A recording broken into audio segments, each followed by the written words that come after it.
Salut les chefs, je suis Alexis Braconnier, j'ai participé à l'émission 2 et 5 de Top Chef et aujourd'hui je reçois Anne du blog Papy et Pupille. Bonjour Alexis, bonjour à tous. Qu'est-ce que nous allons cuisiner aujourd'hui Alexis? Aujourd'hui on va faire un gratin un petit peu original, on va le faire en version sucrée. Super. Autour de la crème président. Ok, quel fruit tu as choisi? On a choisi la poire. Ah, ça me rappelle ta poire poche amandine que tu avais fait saison 2 je crois. Qu'est-ce qu'il nous faut comme ingrédient Alexis pour cette recette? Alors pour cette recette on aura besoin de 4 poires conférences, une orange, une petite racine de gingembre, 2 bâtons de cannelle, 2 litres d'eau, 500 g de sucre pour le sirop et pour la crème. On aura besoin de 100 g de poudre d'amande, 3 œufs, 30 centilitres de crème semi-épaisse président, 200 g de sucre, 10 centilitres de Grand Marnier et une gousse de vanille.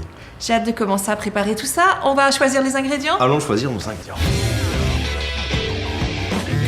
Anne, tu te souviens, pour notre gratin de fruits, ce qu'on va utiliser? Des poires. Des poires, évidemment. Alors pour cette recette, on va utiliser des poires conférences. Moi j'adore cette poire parce qu'elle est élégante. Choisis-la pas trop molle, ni trop ferme. D'accord. Pour la cuisson, ça se tient bien. Idéal pour la cuisson.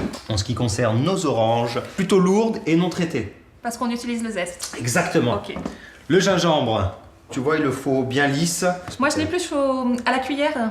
Très bonne astuce, hein, ça évite de faire de la perte. Ouais. Et après tu le râpes? Et après on va dans le Ok. sirop.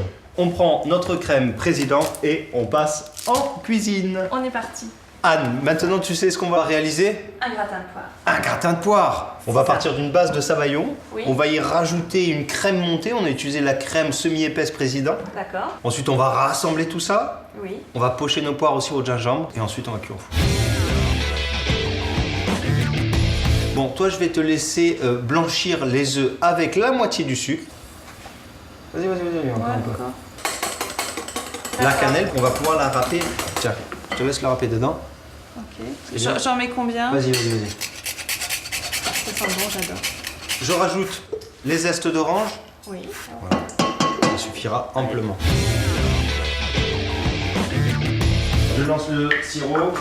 Donc là, j'ai du sucre et de l'eau que l'on va porter à ébullition. Il faut que ce soit bien sirupeux. On n'oublie pas, on va aromatiser notre sirop avec un petit peu de gingembre. Tu l'as très bien dit tout à l'heure, le gingembre s'épluche à la cuillère. Et oui, on évite de faire trop de pertes. Si on aime le gingembre, on n'hésite pas à en mettre, hein, tout simplement. Hop, directement dans notre sirop. D'accord. Pour la crème. Alors notre chantilly, moi j'ai choisi la crème président semi-épaisse. C'est des petites briques de 20 centilitres. Pour la recette, il nous faut 30 centilitres, donc une brique et demie. Par contre, tu vois, c'est 30% de matière grasse. Plus vous avez de la matière grasse, plus serré sera votre chantilly. Ok. La vanille, elle, va aller directement dans notre crème. Ah, tu Tu prends pars par en ici. haut. En même temps. Et ensuite, comment tu grattes? Tu mets à plat et tu rates. Tiens. On la monte? Ouais, ça va être plus facile. C'est plus facile.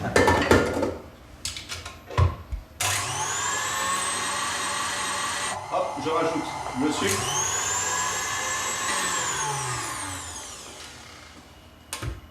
Notre chantilly est bien monté. Il nous reste à rajouter la poudre d'amande. Vous pouvez la torréfier, la poudre d'amande. La poêle à sec, comme ça, la faire sauter.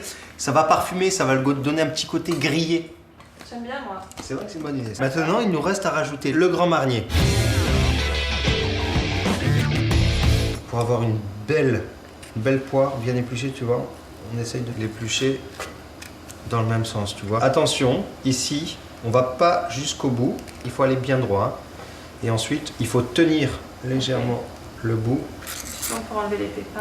Et voilà, paf, tu vois, j'ai tout. Ok, super. T'as un peu paré le fond pour qu'elle tienne droite ou Exactement, bien droit. qu'elle tienne debout? Tu verras que pour la cuisson, je tricherai un petit peu. Oui. Je vais faire cuire que la base pour garder ce côté bien brillant de la poire.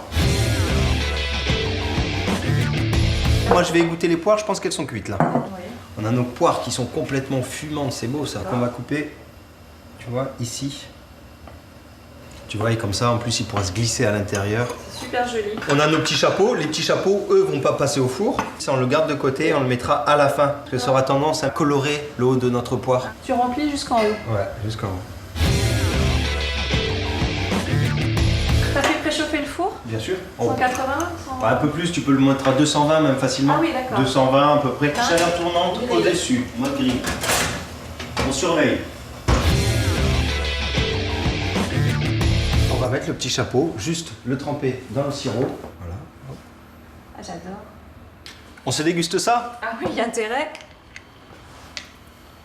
C'est super rigolo d'avoir un gratin sucré et pas salé. Ça change un petit peu avec la poire, comme ça, servi. Exactement. C'est velouté, c'est savoureux, c'est hyper parfumé. Et vous aussi, n'hésitez pas à utiliser la crème présidente pour faire des desserts onctueux, crémeux, faciles à faire et puis gourmands. Place à votre créativité. À bientôt. À bientôt. Merci Alexis.